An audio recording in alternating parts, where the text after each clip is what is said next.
आज मार्केट ऊपर जाएगी या नीचे, आपका फेवरेट स्टॉक आज कितना बढ़ने वाला है या कितना टूटने वाला है। आप सुबह सुबह सीएनबीसी आवाज खोल लेते हैं, जी बिजनेस खोल के बैठ जाते हैं और सुनते हैं लोगों की टिप्स और टिप्स के ऊपर ट्रेड करते हैं। भैया खुद ही पता लगा लो, आप टेक्निकल एनालिसिस सीख रहे हो, आप खुद जब पता लगा सकते हो कि आज मार्केट कहां जाएगी, आज बुलिश ट्रेंड है या बेरिश ट्रेंड है, then you can make money अपनी एनालिसिस के बेसिस पे। तो आज हम क्या सीखने वाले हैं, आज हम बात करने वाले हैं पिवट पॉइंट्स ट्रेडिंग स्ट्रैटेजी के ऊपर।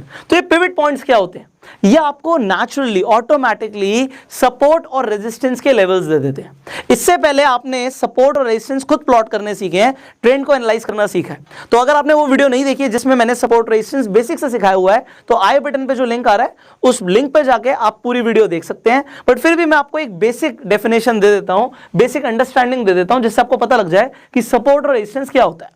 आप मार्केट में देखते हो कि भैया प्राइस ऊपर जा रहा है, बट एक ऐसा लेवल आता है जहां से प्राइस नीचे गिरना शुरू होता है। सो ये जो लेवल है, ये लेवल क्या था, यहां पे आप एक लाइन ड्रॉ कर देते हो किसी प्राइस के ऊपर, बट मैं आपको हमेशा बताता हूं कि एक लाइन नहीं होती सपोर्ट और रेजिस्टेंस, एक जोन होता है। तो आप एक जोन मान के चला करिए।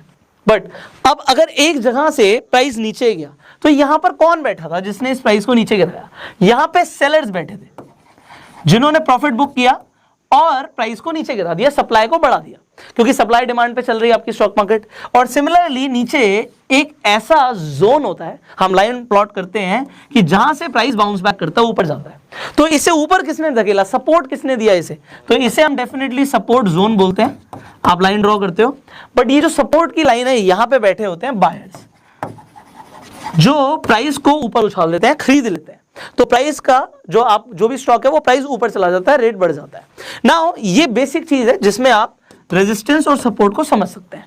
नाउ एक और चीज होती है, आप क्या देखते हो कि ठीक है, ये हमारी एक बेसलाइन है, प्राइस यहां से शुरू हुआ, नीचे गया और यहां से नीचे वो जाता जा रहा है। आपने अपना एक सपोर्ट का लेवल प्लॉट किया हुआ था ऑलरेडी, आप पहले एनालाइज कर लेते हो, उसके बाद आप सपोर्ट और रेजिस्टेंस लेवल प्लॉट करते हो।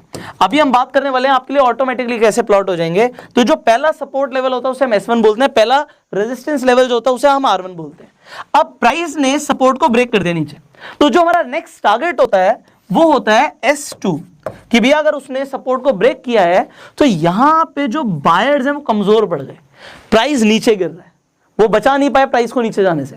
तो हमारा टारगेट कुछ इस जोन में होगा, जरूरी नहीं कि वो यहां तक टच करे, वो उससे पहले भी ऊपर जा सकता है, बट द थिंग इज कि एक जोन तक वो पहुंचेगा, वो हमारा एक नेक्स्ट टारगेट है।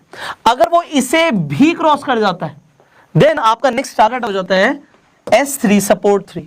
इसी तरीके से जब प्राइस आप देखते हो ऊपर जा रहा है और ऊपर जाके मान लीजिए वो यहां से नीचे आ जाता है, हो सकता है थोड़ा सा लाइन को ब्रेक भी कर जाए, बट आपको लग रहा है उसने रेजिस्टेंस को ब्रेक कर दिया। जब वो एक बड़े मार्जिन के साथ ब्रेक करेगा तो डेफिनेटली वो ऊपर जा सकता है। अदरवाइज ये आपका जोन है और वो वहां से अगर ऊपर नहीं जा रहा है तो वहां पे जो आपका रेजिस्टेंस है वो बहुत स्ट्रांग है।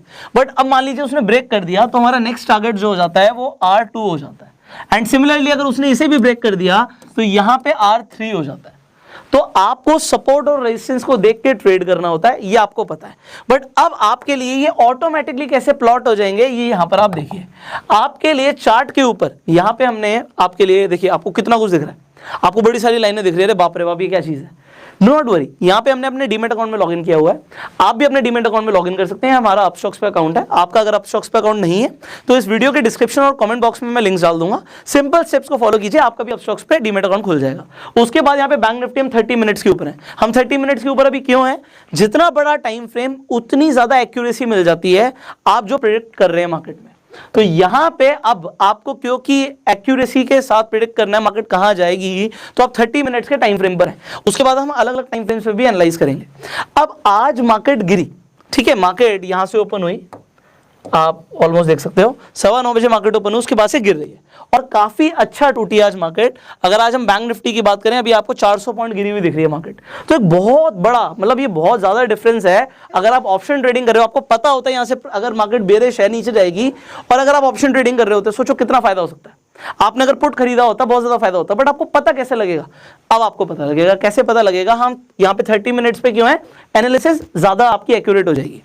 अब यहां पर आप क्या देखते हो, just wait for a while, मैं यहां पे आ जाता हूं क्योंकि आपको दिखे। Alright, now what you see, यहां पे आपके पास मल्टीपल रेजिस्टेंस और सपोर्ट के लेवल है। यहां पे मैंने पिवट पॉइंट्स को लिया हुआ है, इंडिकेटर ऑलरेडी प्लेस किया हुआ है। जब आप इंडिकेटर को हटा दोगे आपको सिंपल कैंडल स्टिक्स कुछ इस तरीके से दिखेंगी। आपको यहां पर दिख रहा है मार्केट ओपन हुई थी, डाउन ट्रेंड जा रहा है, बट आप पिवट पॉइंट्स को यूज करते हैं। इंडिकेटर्स पे जाओगे, पिवट पॉइंट्स लिखोगे, तो आप जब पिवट पॉइंट्स लिख दोगे कुछ इस तरीके से आपके सामने आ जाएगा। अलग अलग लाइंस आ जाएंगी सपोर्ट रेजिस्टेंस की, आप उनके कलर चेंज कर सकते हो, मैंने किए हुए हैं।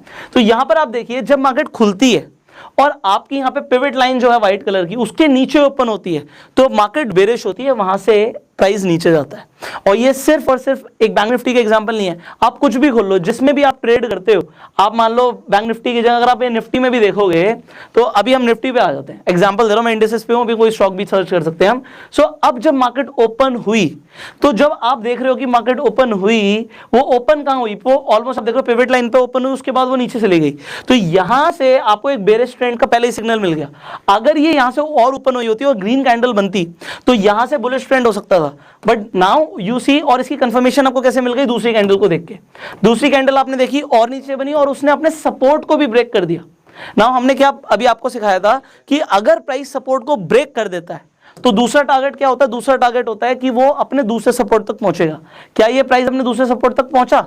द आंसर इज यस, पहुंच गया भाई। अब यहां से वो बाउंस बैक कर गया, बट हम क्या अभी ट्रेड करें बीच में? अब आप डिपेंड करता है कितनी देर के लिए ट्रेड कर रहे हो। अगर आप स्कैल्प ट्रेडिंग कर रहे हो तो आप 30 मिनट्स का टाइम फ्रेम पे नहीं है कुछ भी करोगे, आप उसको देख के ट्रेड नहीं करोगे। अगर आप इंट्राडे कर रहे हो फिर भी आपको ये तो चलो आपको मार्केट ओपनिंग के हिसाब से पता लगा, आप 10 मिनट या 15 मिनट के टाइम फ्रेम पे आप अपनी ट्रेडिंग करते हो देखते हुए। अब यहाँ पे थोड़ी देर में आपको अलग अलग टाइम फ्रेम्स के हिसाब से सपोर्ट रेजिस्टेंस चेंज होते हुए देखेंगे। अब आप क्या देखते हो, now here what you see is कि मार्केट जब ओपन हुई, अब यहां पे इस टाइम फ्रेम के हिसाब से 5 मिनट के हिसाब से आपको दिख रहा है कि वो ऊपर ओपन हुई। तो अभी देखो हम गलती कर सकते थे कि हमें लगता कि वो ओपन हुई है पिवट लाइन के ऊपर। तो मैंने आपको क्या बोला, जब आप मार्केट का पूरा ट्रेंड देखने वाले हो तो 5 मिनट के हिसाब से नहीं, फिर आप 30 मिनट के हिसाब से जाओ। बट अब आपको क्या देखना है, अगर आप थोड़े शॉर्ट टर्म के लिए ट्रेड कर रहे हो या इंट्राडे कर रहे हो, फिर आप 5 मिनट या 10 मिनट के टाइम फ्रेम पे आप देखोगे। अब यहां पे डेफिनेटली आपको देखा कि मार्केट ओपन तो हुई है पिवट लाइन के ऊपर, बट फिर वो नीचे जा रही है, इसलिए 30 minutes. Now what you see is कि उसने अपने सपोर्ट 1 को क्रॉस किया तो नेक्स्ट टारगेट है सपोर्ट 2, और सपोर्ट 2 को अगर क्रॉस कर दिया तो नेक्स्ट टारगेट है सपोर्ट 3। एग्जैक्टली मार्केट ने वैसे ही परफॉर्म किया जो आपने भी सीखा। तो पिवट लाइन से आपको काफी कुछ पता लग जाता है। हमने निफ्टी का देखा, सिमिलरली हम बैंक निफ्टी का देख रहे थे, and you can apply it on any stock. But before you start trading using any indicator, सिर्फ एक इंडिकेटर को यूज मत करो। यहाँ पे MACD भी कुछ बता रहा है आपको। MACD यहाँ पर बता रहा था कि यहाँ पे जब आपने पहले ही देख लिया था कि क्रॉस ओवर हुआ है और अच्छा खासा क्रॉस ओवर हुआ है, एंड मैंने आपको बताया था MACD के बारे में कि जब आप देखते हो कि वो आपकी बेस लाइन के नीचे क्रॉस ओवर हुआ है तो ये बेरिश बहुत स्ट्रॉन्ग सिग्नल है। तो आप मल्टीपल इंडिकेटर्स को यूज करके अपनी एनालिसिस को और ज्यादा एक्यूरेट बनाओ।